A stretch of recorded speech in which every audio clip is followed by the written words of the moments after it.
இவனை நோட் பண்ணி வைங்க. இவன் பேர் வந்துட்டு பகீரா அப்படின்னு வச்சுருக்கேன். ஸோ இவன் வந்துட்டு எங்கள் வீட்டு சைடில் தான் ரோட்டில் இருக்குவான். அவனுக்கு அப்பப்போ நான் சாப்பிட்றது கொஞ்சம் நஞ்சம்லாம் போட்டுக்கிட்டு இருந்தேன். அவன் அப்படியே இங்கேயே டயரா போட்டான். ஸோ அதனால் அவனை வந்துட்டு நான் ஒரு பேர் வச்சு அப்படியே எங்கள் வீட்டுக்கிட்டேயே அவன் சாப்பிடும்போதெல்லாம் ஏதாச்சும் ஒன்று போட்டுக்கிட்டு இருக்குவான், சாப்பிட்டுக்கிட்டே இருக்குவான். இன்றைக்கி டே 111 என்னெல்லாம் நடந்துச்சு அப்படின்னு பார்ப்போம். ஃபஸ்ட்டு ப்ரோட்டீன் ஷேக்கை குடிச்சிக்கிட்டே ஒரு கிளாஸ் இருந்தது, அதை எடுத்து முடிச்சுட்டு தூக்கமாக வந்துச்சு. அதனால எங்கள் ஊரில் இருக்கிற ஒரு கடையில் போயிட்டு ஒரு காஃபியை போட்டு வந்துட்டு அவர் ரொம்ப மறுபடியும் ஒர்க் பண்ண உக்காந்துட்டேன்.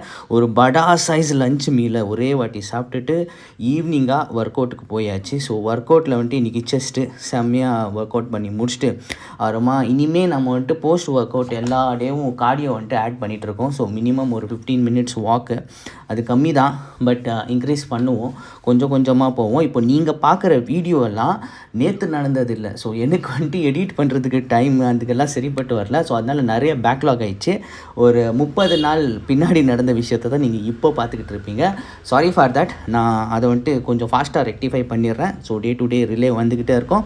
அதை முடிச்சுட்டு வந்துட்டு ஒரு மேட்ச்சு அதை அப்படியே பார்த்துக்கிட்டு 2 மீல், அந்த 2 மீல் நடுவில் ஒரு 15-20 மினிட்ஸ் கேப் இருக்கும்.